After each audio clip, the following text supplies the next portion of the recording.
आज हम एक बहुत ही दिलचस्प सफर पर चलने वाले हैं, समय में पीछे, अपनी जड़ों तक। ये कहानी सिर्फ बड़े बड़े राजाओं और साम्राज्यों की नहीं है, नहीं। ये कहानी है हमारे पूर्वजों की, उनके विचारों की, उनके आविष्कारों की और उनके संघर्षों की। ये वो कहानी है जिसने आज के भारत की, बल्कि कहूं तो दुनिया की नींव रखी। तो चलिए शुरू करते हैं प्राचीन भारत की इस शानदार गाथा को। तो सवाल ये उठता है कि आखिर ये हुआ कैसे?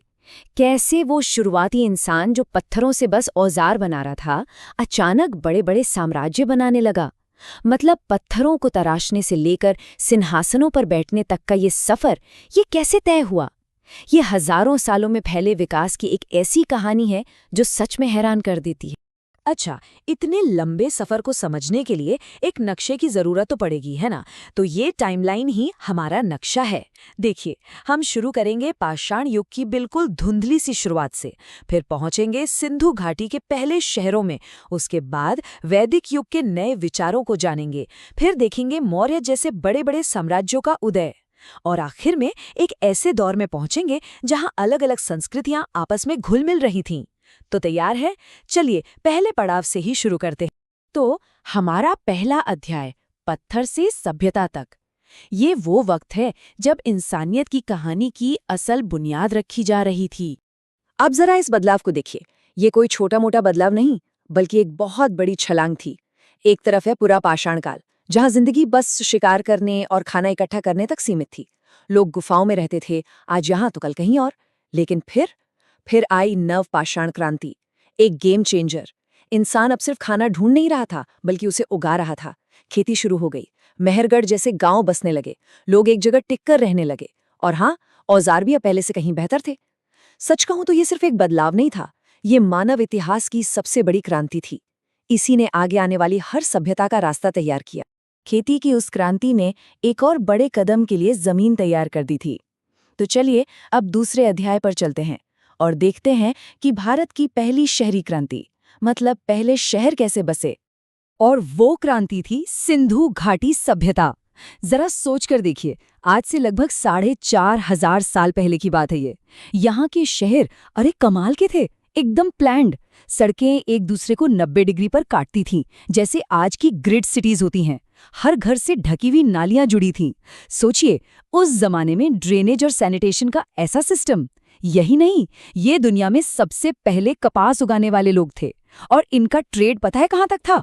मेसोपोटामिया तक। पर जो बात सबसे ज्यादा हैरान करती है वो ये है कि ये सब कुछ उन्होंने कांस्य युग में किया। उनके पास लोहा नहीं था। बिना लोहे के इतनी जबरदस्त इंजीनियरिंग वाकई लाजवाब है। सिंधु घाटी के शहरों के बाद भारत में एक बार फिर बड़ा बदलाव आया, इस बार समाज और सोच विचार के स्तर पर। तो चलिए अपने तीसरे अध्याय में इन्हीं नए विचारों और नए राज्यों के बनने की कहानी को समझते हैं। वैदिक काल को ना हम दो हिस्सों में देख सकते हैं। पहले प्रारंभिक वैदिक काल में समाज ज्यादातर पशुपालक था, कबीलों में बटा हुआ। लेकिन फिर आया लोहा, और लोहे ने आके सब कुछ बदल दिया। उत्तर वैदिक काल में लोहे के हल से खेती में जबरदस्त उछाल आया। अनाज जरूरत से ज्यादा पैदा होने लगा, और इसी सरप्लस अनाज ने बड़े बड़े राज्यों यानी जनपदों की नींव रखी। समाज भी अब पहले से ज्यादा जटिल हो गया। एक और बड़ा बदलाव आया वर्ण व्यवस्था में। शुरू में ये काम पर आधारित थी, मतलब जो जैसा काम करता था उसका वैसा वर्ण। लेकिन बाद में ये जन्म पर आधारित हो गई और ज्यादा कठोर बन गई। इसका समाज पर बहुत गहरा असर पड़ा। समाज में जब इतनी उथल-पुथल चल रही थी तो विचारों की दुनिया में भी एक क्रांति आ रही थी। इसी दौर में दो महान दर्शन सामने आए, जैन धर्म और बौद्ध धर्म। दोनों का जोर आत्म अनुशासन और अहिंसा पर था। देखिए, जैन धर्म का लक्ष्य था मोक्ष, जिसके लिए त्रिरत्न और पंचमहाव्रत का रास्ता बताया गया। वहीं बौद्ध धर्म ने दुखों से छुटकारा पाने यानी निर्वाण के लिए 4 आर्य सत्य और अष्टांगिक मार्ग दिखाया। और एक दिलचस्प बात, दोनों ही दर्शनों का केंद्र कोई बनाने वाला ईश्वर नहीं, बल्कि खुद को जानना यानी आत्मज्ञान। तो एक तरफ नए विचार जन्म ले रहे थे और दूसरी तरफ पॉलिटिकल मैप भी बदल रहा था। जो छोटे छोटे जनपद थे वो अब मिलकर बन गए महाजनपद। महा मतलब बड़े। ये पूरे 16 शक्तिशाली राज्य थे। और कमाल की बात यह है कि कुछ में राजा का शासन था तो कुछ में गणतंत्र भी था, मतलब लोग मिलकर फैसला लेते थे।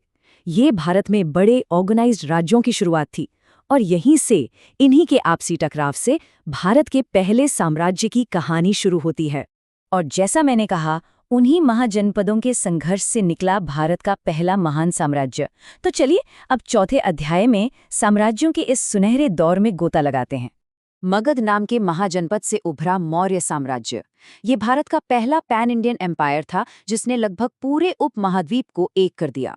इसकी नींव रखी दो जबरदस्त लोगों ने, चाणक्य की तेज बुद्धि और चंद्रगुप्त मौर्य की ताकत ने। इनका एडमिनिस्ट्रेशन कैसा था? सब कुछ चाणक्य के अर्थशास्त्र में लिखा है।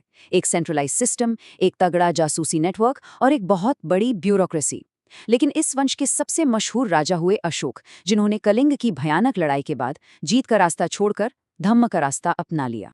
तो आखिर ये धम्म था क्या? देखिए, ये कोई नया धर्म नहीं था, ये एक तरह का मॉरल कोड था।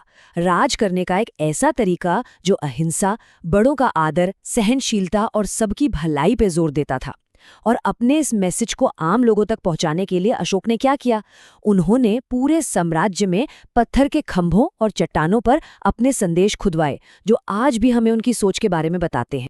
मौर्य साम्राज्य जब बिखरा तो भारत में फिर से कोई एक बड़ी ताकत नहीं बची।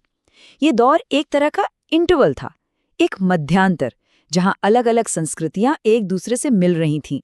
इस दौर की तस्वीर कुछ ऐसी ही थी। एक तरफ थे शुंग और सातवाहन जैसे देसी राजवंश जो भारत के अंदर ही पनप रहे थे, तो दूसरी तरफ नॉर्थ वेस्ट से नई ताकतें आ रही थीं, जैसे इंडो ग्रीक, शक और कुषाण। ये अपने साथ नए तौर तरीके और विचार लेकर आए। जैसे भारत में सबसे पहले सोने के सिक्के इंडो ग्रीक्स ने ही चलाए। तो ये एक ऐसा दिलचस्प दौर था जहां संस्कृतियां टकरा भी रही थीं और एक दूसरे में मिल भी रही थीं, और इसी से भारत का एक नया रूप बन रहा था। और इन नई ताकतों में कुषाण सबसे ज्यादा असरदार साबित हुए। सोचिए, उनका साम्राज्य सेंट्रल एशिया से लेकर उत्तरी भारत तक फैला था। मशहूर सिल्क रूट का एक बड़ा हिस्सा उनके कंट्रोल में था, जिससे ट्रेड को जबरदस्त बूस्ट मिला। उन्होंने उस जमाने के सबसे शुद्ध सोने के सिक्के चलाए, कला में गांधार और मथुरा स्कूल को बढ़ावा दिया। और इतना ही नहीं, उन्होंने भारतीय पहनावे में पतलून और लंबे कोट जैसी चीजें भी शामिल की। वो सच में दुनिया के दो हिस्सों के बीच एक पुल की तरह थे। इस कल्चरल मिक्सिंग के बाद भारत में एक बार फिर एकीकरण का दौर लौटा। एक ऐसा दौर जिसे अक्सर भारत का स्वर्ण युग या गोल्डन एज कहा जाता है। ये था गुप्त साम्राज्य का दौर। अच्छा, इसे स्वर्ण युग क्यों कहते हैं? अरे वजह देखिए, इसी दौर में समुद्रगुप्त और चंद्रगुप्त द्वितीय विक्रमादित्य जैसे महान राजा हुए। चंद्रगुप्त द्वितीय के दरबार में कालिदास जैसे 9 नवरत्न थे। नालंदा जैसा वर्ल्ड फेमस लर्निंग सेंटर बना। गणित में जीरो यानी शून्य का कॉन्सेप्ट दिया गया, जिसने पूरी दुनिया की मैथ्स ही बदल दी। एस्ट्रोनॉमी, मेडिसिन, हर फील्ड में ऐसी ऐसी खोजें हुई जो उस जमाने के हिसाब से कमाल थी। ये सिर्फ भारत का नहीं बल्कि पूरी दुनिया के लिए नॉलेज और कल्चर का एक सुनहरा दौर था। पर कहते हैं ना, वक्त हमेशा एक सा नहीं रहता। हर बड़े साम्राज्य का अंत होता ही है। गुप्त साम्राज्य के बिखरने के बाद भारत का पॉलिटिकल नक्शा एक बार फिर छोटे छोटे टुकड़ों में बंट गया। तो चलिए अपने आखिरी अध्याय में इस बदलते हुए भारत पर एक नज़र डालते हैं। गुप्तों के जाने के साथ ही एक और बड़ा बदलाव आया। पावर का सेंटर बदल गया। सदियों से जो पाटलिपुत्र सत्ता का गढ़ था, उसकी जगह अब ले ली थी कन्नौज ने। अब उत्तर भारत की सियासत का नया सिंबल कन्नौज था। इस नए दौर में कई नए खिलाड़ी मैदान में थे। एक तरफ थे थानेसर के हर्षवर्धन, जिन्होंने उत्तर भारत को एक करने की बड़ी कोशिश की, लेकिन उन्हें टक्कर देने वाले भी कम नहीं थे। वल्लभी के मैत्रक थे, बंगाल के शशांक थे, सब के सब बहुत शक्तिशाली। मतलब ये सत्ता के लिए लगातार खींचतान वाला दौर था। और कन्नौज इतना जरूरी हो गया था कि उस पर कब्जा करने के लिए आगे चलकर 3 बड़ी ताकतें, पाल, प्रतिहार और राष्ट्रकूट, आपस में भिड़ गईं। और ये लड़ाई कोई 1-2 साल नहीं बल्कि लगभग 200 साल तक चली। इसी संघर्ष ने आने वाले दौर यानी मध्यकालीन भारत की पूरी राजनीति की शक्ल तय कर दी। तो पत्थरों से शुरू हुआ ये सफर हमें सिंहासनों तक ले आया, पर ये पूरी कहानी हमें एक बड़े सवाल पर लाके खड़ा कर देती है। सवाल ये कि भारत आखिर है क्या? क्या ये किसी एक राजा या किसी एक साम्राज्य की देन है, या फिर ये हजारों सालों से चली आ रही अलग-अलग संस्कृतियों के आपस में मिलने, टकराने और फिर एक हो जाने का नतीजा है? शायद शायद असली भारत की कहानी इसी मेलजोल में छिपी है। इस बारे में सोचिएगा जरूर।